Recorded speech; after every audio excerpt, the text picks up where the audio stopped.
Hello everyone, Sam here from Supernerds Gaming, and I am back for another video. This video I'm going to be doing some retro pickups, and I think I picked up quite a decent little pile of games this month, so we're going to go through them, and we'll start off with some SNES titles that I picked up quite cheaply from CEX. And the first one is F-Zero. Now, I was never a SNES person. I had a Mega Drive growing up, so I didn't get to enjoy the enjoyment of the Super Nintendo. I'd seen it, my cousin had one, but it was still a mystery. And it's only when I've become a retro collector that I've dove more into that console, and I'm steadily building up quite a good collection with this console. But it's one that I had to get. It's like one of the best racing games on the system. And when I saw it for £5, I was like, that's a no-brainer. Got to pick it up. I mean, I do have it on my SNES Mini, which is just out of sight here. But, I don't know. It's something special about having the original hardware, you know, to play it on. I don't know. As a collector, it's just the kind of need that I need to do.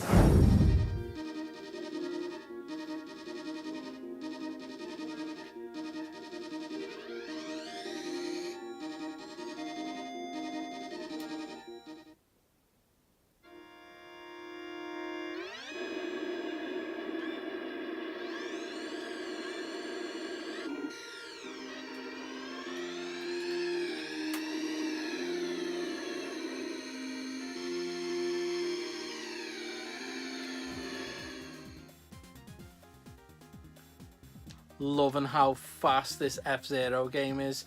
I mean, that was always my worry with old retro games, is that he couldn't replicate the kind of speed. And I like racing games. I love futuristic racing games. That is my jam. You know, Wipeout 2097. I absolutely love it, just for the, you know, the techno sound beat to it, and you know, how the cars looked. And this is just basically the retro version of that, and I'm really digging it. You know, the cars feel like they move well. You know, this is just kind of a futuristic Mario Kart in a sense, but you know, it has got its limitations. Only 4 players that you can choose from and a few tracks, but at the same time, what it was doing, it was pushing itself, and you got to give it credit for that. The next one I've picked up is a game I didn't really experience until later on in life on the PC and my mates, and it was SimCity. Now, we've got SimCity here for the SNES, and this was only like £3, so I think it's pretty much a steal at that price. I love construction games. I'm more into strategy, so the likes of Command and Conquer, Age of Empires, and so on. But with this game, there's something relaxing about it, about, you know, just setting up your city how you want it. You've got to build the power plants to power your houses and stuff like that. It's great how detailed a game like SimCity is, and it was on the SNES, which I believe Nintendo did this version. So there is, you know, if you choose to do a natural disaster, you can get King Koopa to come and stomp on the city, which I did just to see it. And I believe in the other versions it is like a kind of dinosaur, or, you know, albeit a Godzilla kind of animal that does it. But yeah, I'm happy to pick that up. I mean, it's one I've looked at for a while when I've been in there, because they always seem to have a few Sim Cities in there. And I think when I seen it for £3, I just was like, yeah, I'm going to pull the trigger on that, because I want it, and I want to build my SNES collection up. Them be the reasons.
See, I'm really liking SimCity. It's just, there's no agency to it, if you know what I mean. It is just, you know, take it at your own leisure and get the city built when you want, and, you know, it's quite peaceful. Probably a really relaxing game, and yeah, I can see me digging this quite a lot. Just, you know, when you've come home from work or something and you just want to chill out. I mean, I do have my kind of chill out games, Doom or something that, like, it just blasts some demons and that, but this is the other hand where you can just, it's really cool. I like it, and I like how they fit all this on the SNES. It still amazes me some of the stuff that they could do with 16-bit consoles, and, you know, even, you know, the 8-bit consoles, what they could put on them systems and what they could squeeze out of them. Right, the next one is a bit of an oddity to me. It's a Kid Clown in Crazy Chase. I've never heard of this. Well, I believe I haven't heard of it. I kind of feel like I've seen it before, but I took a punt on it. It was £5, and yeah, I know nothing of it, and I kind of do this a lot. If you do watch these retro pickups I'll pick up something and someone will instantly go, that game's crap, why did you do it? I don't know. I picked it up because it was a cheap price and I know nothing of this system. I like the kind of mystery of not knowing about games on the system. I mean, as much as I'm a Mega Drive collector, I don't know every game on there. So there'll be a game that I'll find on there that's an absolute gem and I'll just fall in love with it. So, you know, I don't mind wasting the money. The only issue I have with this is the cart. It's got like some sort of damage on the front, if you can see that. Other than that, it looks in good condition. And I'm eager to get into that and just see what type of game it is, and if it's good. At the end of the day, you know, we want to play these games for enjoyment, not for frustration and just to be, well, that was a crap game.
So this Crazy Chase game, it's looks good. I like the intro to it.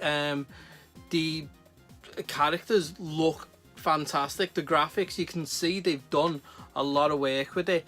But it's kind of not the game I was expecting. I was expecting some sort of platformer, and what we have here is an isometric kind of runner, because you're running to try get to the bomb before the fuse lits down, and everything on this level is trying to kill you, trip you up, whatever, and you've got to grab these balloons to get coins and these little boxes that go on there that I have no idea what they do, but they appear when you do it.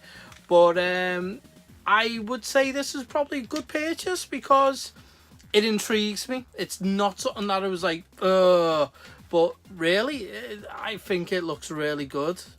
Right, my next game is, again, another one that I didn't know was out there, and it is Pack Attack. Now, I love Pac-Man. It's one of them games that I love, but I'm absolutely crap at. But I still try because I love the enjoyment, and it's one of them games that it's like, just one more go. just one more go, because you're always trying to do better and beat the ghost. But when I seen Pack Attack, I think this was £5 as well. I didn't have any knowledge of it. I thought, yeah, maybe it is kind of like a Tetris game. From obviously looking at the cover, it kind of gives you that sense. And yeah, it is. You know, you put the blocks down like Tetris, but you do have ghosts there. And you got to use Pac-Man to go and eat the ghost and that, and do it in a certain way. But yeah, I'm really happy with that pickup. It's, again, one I didn't even know existed. I mean, there's probably loads of Pac-Man games. I've only played a small percentage. I've only played, I think, kids got one on the 360, that one that looked quite good, but it was so derived from what Pac-Man was. I've not played Pac-Mania or Pac-World or anything like that, so there's still a load of Pac-Man games that I do want to get into and find out if they're any good. But I'm quite happy with that pickup. That's a nice pickup, that one.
So Pack Attack basically is just a really cool looking kind of Tetris clone, in the sense of, you know, blocks coming down, and then the ghost would come down in between these blocks, and then you use your Pac-Man to drop in and, you know, eat the ghosts. Which it's a nice concept. I liked with these, you know, Tetris clones that we had, because they are Tetris clones, no way about it. It is block stacking, but I like the way they did put this twist on it, and it does fit well for the Pac-Man. And I'm really glad I picked this game up. Really happy with it.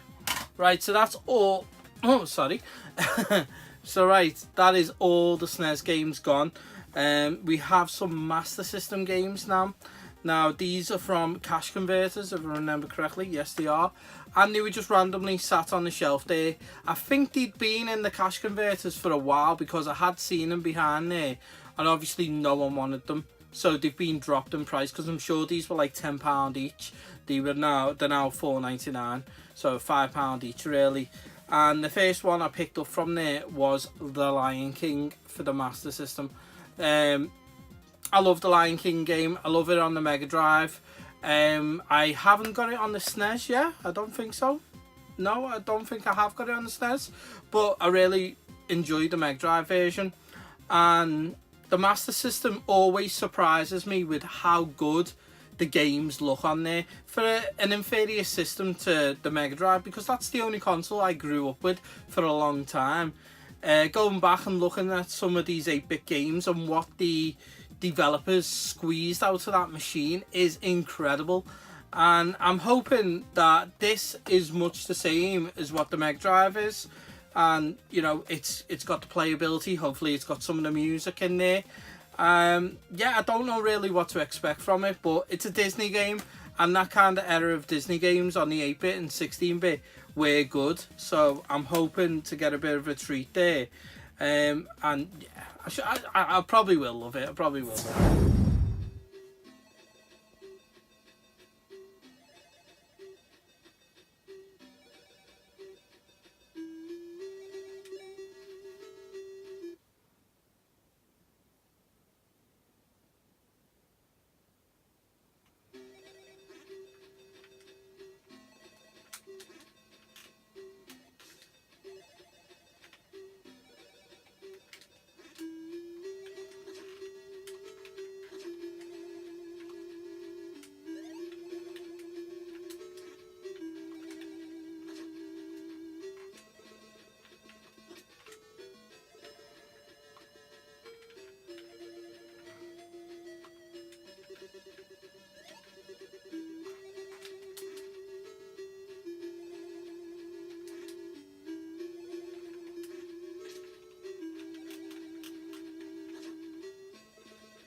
well, The Lion King looks really good on the Master System. I'm pleased to say it feels really good. The controls feel, you know, like they work well, and you've got that momentum that you need to make the jumps and stuff. It basically just feels like the Mega Drive version, just squashed down. Not that kind of, you know, crisp look that the Mega Drive version has, but still, it looks good and it sounds good. That's the main things for me. If I can play it, and I can play it without being like, then I'm all in. The next game I have got is one I've never played before. I just showed you anyway. It's Marble Madness. Now, I see this around a lot. I think I've got it for the Game Gear there because it's quite common. But I don't think I've ever played this game before. I think I thought I had when I was younger, or when I was growing up, sorry, because of Zany Golf, which is, it's not the same, but that's the weird trickery of the levels being kind of isometric and that. And I think maybe I didn't feel like it would appeal to me much, because when I was a kid it was just all about platformers and that. It wasn't until, you know, later on, as my game taste grew, which they still are growing to this day, I was like, oh wow, you know, I like stuff like this. So I thought at £5 it was worth a punt, and it's a common game to get into the collections, which is nicely building up there. And yeah, I don't know what else to say about it until I actually give it a go. I'm hoping that I'll enjoy it. It does look fun. The graphics there look, you know, as well as you can expect for the Master System. And it's a Virgin game, so it should be good, hopefully.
What can I say? Marble Madness looks good. It looks really good, and the controls feel good as well. You've got to just tippy tap on these controls to make sure you get the marble in the right place. I like the kind of physics that they've put into it. You know, it shows a lot of effort. I like games where they do have, you know, real physics. Well, as real as you can get for a video game. And, you know, just falling off a side, the marble breaks. Or, you know, just how you roll it. I really like this game. And the music too, yeah. Right, now the last one I think is a bit of a steal, because I've seen this in expos for about £20 to £25. I think it is about £25 the last time I saw it. And it is Universal Soldier for the Mega Drive. Now, this just looks fantastic. You know, I've never, there's only a few boxed Mega Drive games, like cardboard box, that I've ever seen like this. So there's this one, and I've got Sonic and Knuckles up there, which when I first got that I was freaked out. I was like, hang on, why have they done that in a cardboard box? It just made no sense to me at all, because, you know, all my Mega Drive games at that point were in, you know, hard case plastic shells, and I was like, oh, have I been living a lie? What's going on here? But you know what, we'll look at this in a bit more detail to give it a bit more justice. So here we are, guys. We've got the Universal Soldier box, and we're going to be taking a closer look at it, because again, as I said, with cardboard boxed games for the Mega Drive, I didn't even know they existed until I got the Sonic and Knuckles one. And as you can see here, this really nice box here. Obviously we've got Dolph Lundgren and Jean-Claude Van Damme suiting it up. And we've got some nice stickers here on here. We've got a free poster off here, which I doubt is going to be inside there, but you never know. Supports the Mega Drive. Got the sticker on there and the language. So we'll take a look at the back. Universal Soldier, based on the blockbuster movie starring Jean-Claude Van Damme and Dolph Lundgren. So we just have a look at it. What is going on there? Why are you that big and you've got this big killer giant? Is it Attack on Titan? What the heck? It's just... yeah, I mean, video games do take liberties with movie licenses and that, but maybe... well, not even maybe. I do think they go way too far sometimes. So let's crack this baby open and see what we've got inside. So we've got no manual here. I assume we've got no manual. Let's just check. What's this? Is it a sticker or something? Oh, it's a sticker off the cart. That's not good. Let's get the cart out here. Where's that come from? Well, it's got a sticker on there. Strange. For it to come off the cart. So the cart's not the best condition in that. Obviously some bit of wear and tear on the sticker there, and then this one just looks like it's about to come off. You got this weird box, obviously, that it sits in. It probably sits in this better than the SNES games do with theirs, because this is all in like that, if you get what I mean. It doesn't even feel like a Mega Drive box at all. It feels like, you know, a smaller version of a big PC game box, but it's just really weird. Obviously someone's been drawing on it and that, but I picked this up for £12 and I think I got quite a deal on it, depending if the game is good or not. I do not know yet. I don't even like to look online. I like to play these games for myself and see if they're good. So I could be in for quite a shock with this one, or maybe not. I might be in for a pleasant surprise. But for £12, I think I got quite a steal there. You know, the cardboard box, the outer, it's just got some kind of dogging around the edges. But other than that, I think that's really good condition, and I'm quite happy with that.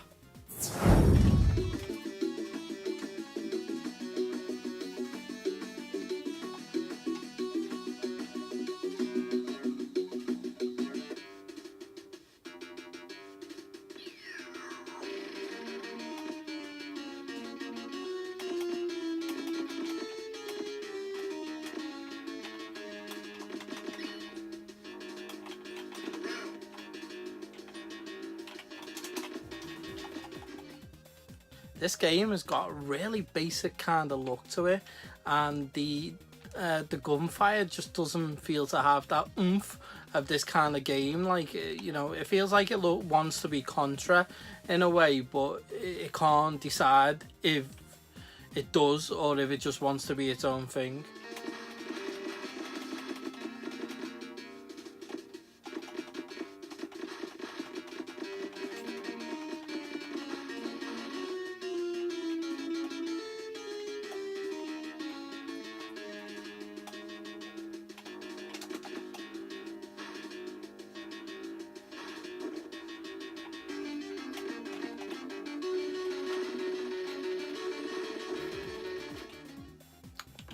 Why is there so many enemies? I mean, not that that's a bad thing, but why do they bounce around like jackrabbits? Last time I watched Universal Soldier, they weren't jumping around everywhere. They were being like very Spec Op kind of people.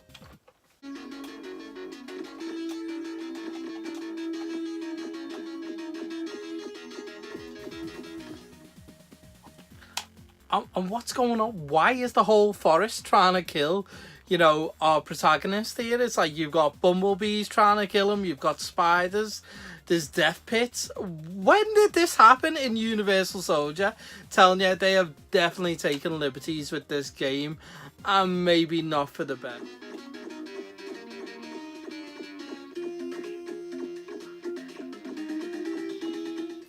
Thank you guys for watching this retro pickup video, and I do hope you enjoyed. If there's any games in here that you've played yourselves or you know is quite good or whatever, just drop it in the comment box down below and let me know your thoughts on it. As always guys, thank you for watching, and I'll catch you next time.